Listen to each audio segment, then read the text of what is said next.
Well, at the Bharat Mandapam, where TCS and Business Today are holding a major event called Empowering Women, and I'm joined by the person who's actually heading the TCS for the artificial intelligence and the respective practice. I'm joining Mr. Ashok. Krish, thank you so much for speaking to us at Business Today. First of all, tell us what was the rationale behind supporting women entrepreneurs, and because AI is something that needs deeper penetration into the Indian market. What really gave you that thought of empowering women through that? Yeah. See, the biggest opportunity that AI presents for India is to leapfrog over all of the inequalities and challenges that we have, especially in rural India. Because AI allows you democratic access to knowledge, right? So if you're a rural woman who is an entrepreneur, right?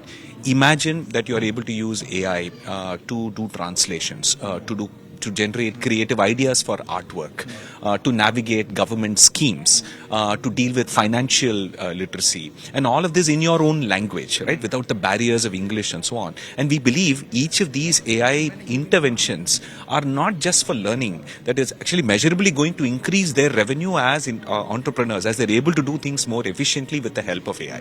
Also, sir, what all interesting sectors have you found when you reached out to women in these respective, places in India? What all states, and did you find some different demographic dividends or some different sectors? What were they interested in doing, and how did you manage to eventually support them? So we run these as three broad types of cohorts. The first is the artisanal cohort. These are women who do traditional artwork like Pattachitra and all of these Madhubani and all of that, right? And so the opportunity for them to imagine that they being able to use AI to create a poster for social media.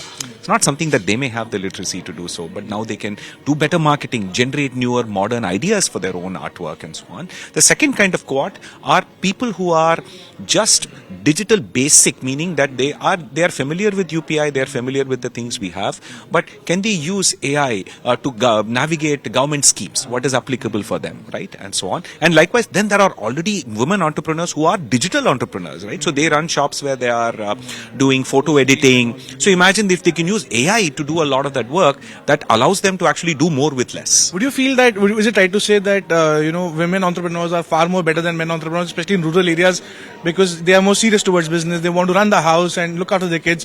What is that emotional factor did you feel when you got women on the board then? No, I think it's not about the gender thing. See, fundamentally, if you look at many parts of the world, women have been historically disadvantaged, and India has made tremendous progress since independence in women's rights. And I think rural women, with their ability, their drive, their ability to manage the household and run a business, I think we have a huge opportunity for them to drive the future of the Indian economy. Lastly, what's new at TCS when it comes to AI? I mean, you have already successfully got many women on board. How many are you more planning to do?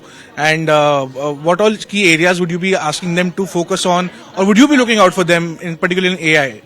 See, I think we see AI as a huge democratizing force for India, right? For all across India, rural women to use it, students even from non-engineering backgrounds to be able to use it, to become digital entrepreneurs. AI opens up opportunities for more personalized education, for more Indians to start more digital businesses, and truly take advantage of the youth that we have, and the curiosity that we have. That plus AI, I think, is a winning combination for India. And any particular sector that you would be looking and voting out for women, what would you say? I think in every sector, right? So you think about it now, right? Women are working in electronics plants in South India. Women are working in agriculture. They already dominate healthcare. So there are so many spaces where there is absolutely no space that they cannot actually operate. Thank you so much for speaking to us at Business Today. Thank you so much, sir.